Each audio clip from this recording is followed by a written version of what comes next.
ವೀಕ್ಷಕರೇ, ಜಾನಕಿ ಟಿವಿ ಸುದ್ದಿವಾಹಿನಿಗೆ ಸ್ವಾಗತ. ನಾನು ನಿಮ್ಮ ಎಂ ಮಹಾದೇವಸ್ವಾಮಿ.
ಪರಮೇಶ್ವರ ಇದು ಅಂಧಕಾಸುರನ ಸಂಹಾರ ಅಂತ ಹೇಳಿ ಮತ್ತು ಆರಿದ್ರ ನಕ್ಷತ್ರದಲ್ಲಿ ಸ್ವಾಮಿಗೆ ಅಭಿಷೇಕ ಎಲ್ಲ ಆಗುತ್ತೆ. ಇದು 3 ದಿನದ ಕಾರ್ಯಕ್ರಮ.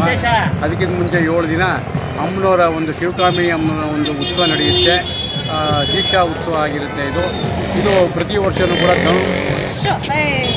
ಧನುರ್ಮಾಸದಲ್ಲಿ ಪೌರ್ಣಮಿ ಯುಕ್ತವಾಗಿರತಕ್ಕಂಥ ಅದರಲ್ಲಿ ಆರಿದ್ರ ನಕ್ಷತ್ರದಲ್ಲಿ ನಡೆಯತಕ್ಕಂಥ ಉತ್ಸವ ಇದು ಸುಮಾರು ತಲತಲಾಂತರದಿಂದ ನಡ್ಕೊಂಡ್ಬಂದಿದೆ ಉತ್ಸವ. ಅಂಧಕಾಸುರ ಅನ್ನತಕ್ಕಂಥ ರಾಕ್ಷಸನ್ನು ಸಂಹಾರ ಮಾಡೋಕ್ಕೋಸ್ಕರ ಸ್ವಾಮಿ ಬಂದು ಅವನ್ನ ಸಂಹಾರ ಮಾಡ್ತಾರೆ. ದೇವಸ್ಥಾನದಲ್ಲಿ ಬೆಳಗ್ಗೆಯಿಂದ ಪೂಜೆಗಳೆಲ್ಲ ನಡೆದಿರುತ್ತೆ. ಮೊನ್ನೆ ಅಂದರೆ 3 ದಿನದಲ್ಲಿ ಅಂದರೆ ಶನಿವಾರದ ದಿನ ಸಾಯಂಕಾಲ ದೀಕ್ಷಾ ಉತ್ಸವ ಆದ್ದರಿಂದ ವಾಸ್ತು ಹೋಮ ಮಾಡಿದ್ದೀವಿ. ಅದಕ್ಕೆ ವಾಸ್ತು ಹೋಮ ಮಾಡಿ ಅಂಕರಾರ್ಪಣ ಮಾಡಿ ಆಮೇಲಿಂದ ದೇವರಿಗೆ ಕಂಕಣಧಾರಣೆ ಮಾಡಿ ಅಲ್ಲಿ ಕೂತ್ಕೊಳ್ತಕ್ಕಂಥ ಆಗಮಿಕರು ಮತ್ತು ದೇವರುಗಳಿಗೆಲ್ಲ ಕಂಕಣಧಾರಣೆ ಮಾಡಿ ಪೂಜೆ ದೇವಸ್ಥಾನ ಸುತ್ತ ಆಲಯ ಪ್ರದಕ್ಷಿಣೆ ಅಂತ ಮಾಡ್ತಿರ್ತೀವಿ. ಅದಾದಮೇಲೆ ಮಾರನೇ ದಿನ ಅಂದರೆ ನಿನ್ನೆ ಅಂದರೆ 12ನೇ ತಾರೀಕು ಸಾಯಂಕಾಲ ದೇವರಿಗೆ ರಕ್ತವರ್ಣ ಅಂದರೆ ಕೆಂಪನ ಒಂದು ವಸ್ತ್ರಗಳು ಕುಂಕುಮದಲ್ಲೆಲ್ಲ ಅಲಂಕಾರ ಮಾಡಿ ಸ್ವಾಮಿನ ಅಲಂಕಾರ ಮಾಡಿ ಸ್ವಾಮಿ ಬೇರೆ ಅಮ್ಮನವ್ರು ಬೇರೆ ಬೀಜಿ ಮಾಡಿಸ್ತೀವಿ. ಅದಕ್ಕಿಂತ ಮುಂಚೆ ಒಳಗಡೆ ಶಾಂತಿಯೋತ್ಸವ ಅಂತ ಆಗುತ್ತೆ. ಶಾಂತಿಯೋತ್ಸವ ಅಂದರೆ ಸ್ವಾಮಿ ಮತ್ತು ಅಮ್ಮನವರು ಉಯ್ಯಾಲೆಯಲ್ಲಿ ಕೂತ್ಕೊಂಡು ಉತ್ಸವ ಮಾತಾಡ್ತಾ ಇರ್ತಾರೆ. ಆವಾಗ ದೇವತೆಗಳೆಲ್ಲವೇ ಋಷಿಗಳೆಲ್ಲರೂ ಬರ್ತಾರೆ.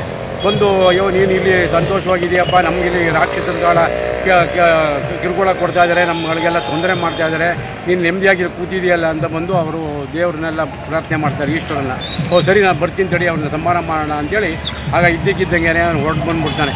ಪಾರ್ವತಿ ನೀನು ಹಿಂದೆ ಬಾ, ನಾನು ಮುಂದೆ ಹೋಗ್ತಾ ಇರ್ತೀನಿ ಅಂತ ಹೇಳ್ಬಿಟ್ಟು ರಾಕ್ಷಸ ಬಂದು ಅವನ್ನ ಸಂಹಾರ ಮಾಡ್ತಾನೆ. ಅಂಧಕಾಸುರ ಅವನಿಗೆ ಕಣ್ಣಿರೋದಿಲ್ಲ, ಅವರು ಕಿರುಕುಳ ಕೊಡ್ತಾ ಇರ್ತಾರೆ. ಅವನ್ನ ಸಂಹಾರ ಮಾಡೋಕ್ಕೋಸ್ಕರ ಸ್ವಾಮಿ ಬರ್ತಾರೆ. ಬಂದು ಸಂಹಾರ ಮಾಡ್ತಕ್ಕಂಥ ವಿಷಯ ಇದು ನಿನ್ನೆ ನಡೆದಿದೆ ಕಾರ್ಯಕ್ರಮ. ಇವತ್ತು ಅದನ್ನು ಶಾಂತಿಯೋತ್ಸವಕ್ಕೆ ಅರ್ಧ ಜೀವ ಹೊರಟೋಗಿರುತ್ತೆ ಅಂತ ಹೇಳ್ತಾರೆ.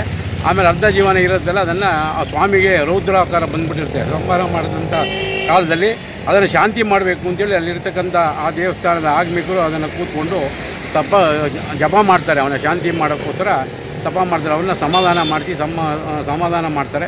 ಸಮಾಧಾನ ಮಾಡಿ ಆ ಉತ್ಸವ ಅಂತ ಆರಿದ್ರೋತ್ಸವ ನಡೆಯುತ್ತೆ. ಇದು ಪ್ರತಿಯೊಂದು ಊರಲ್ಲೂ ನಡೆಯುತ್ತೆ. ನಂಜನಗೂಡು ಒಂದೇ ಅಲ್ಲ, ನಮ್ಮ ಕರ್ನಾಟಕದಲ್ಲಿ ಕೂಡ ನಡೆಯುತ್ತೆ. ಅದು ಹಂಗೆ ತಮಿಳುನಾಡು ಕೂಡ ವಿಶೇಷವಾಗಿ ಎಲ್ಲ ದೇವಾಲಯಗಳಲ್ಲೂ ನಡೆಯುತ್ತೆ. ಇದು ಈಗ ನಡ್ಕೊಂಬಂದಿರೋ ಪದ್ಧತಿ ಇದೆ, ಅನುಚಾರವಾಗಿ ನಡ್ಕೊಂಬಂದಿರೋ ಪದ್ಧತಿ. ನಿಮ್ಮ ಹೆಸರು? ನೀಲಕಂಠ ದೀಕ್ಷಿತರು, ಶ್ರೀಕಂಠೇಶ್ವರ ಸ್ವಾಮಿ ದೇವಸ್ಥಾನ ಅರ್ಚಕರು.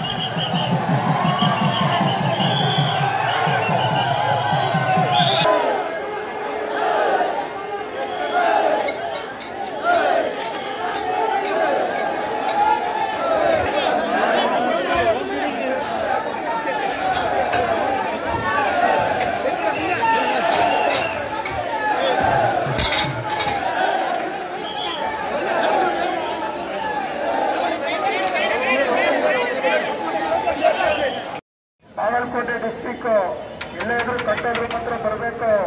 ನಿಮಗೋಸ್ಕರ ನಿಮ್ಮ ಕಡೆಯವ್ರು ಕಾಯ್ತವ್ರೆ.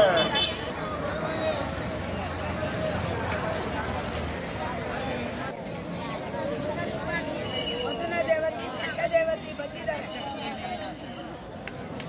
ಕೋಟೆ ಎಲ್ಲ ಅದೇನು ಒಂದೇ ಇಲ್ಲ ಅಂತಾನೆ ವಿಡಿಯೋ ಮಾಡ್ತಾರೆ.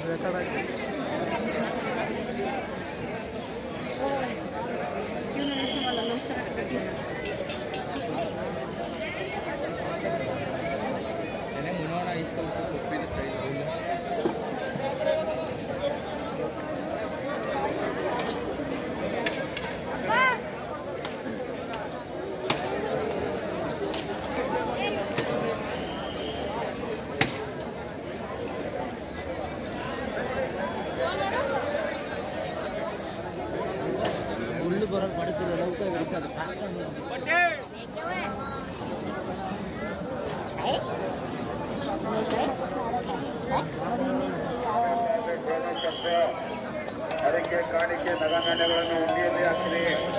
100 ರೂಪಾಯಿ ಟಿಕೆಟ್ ಗಣಪತಿ ಗುಡಿ ಹತ್ರ, 100 ರೂಪಾಯಿ ಟಿಕೆಟ್ ಗಣಪತಿ ಗುಡಿ ಹತ್ರ.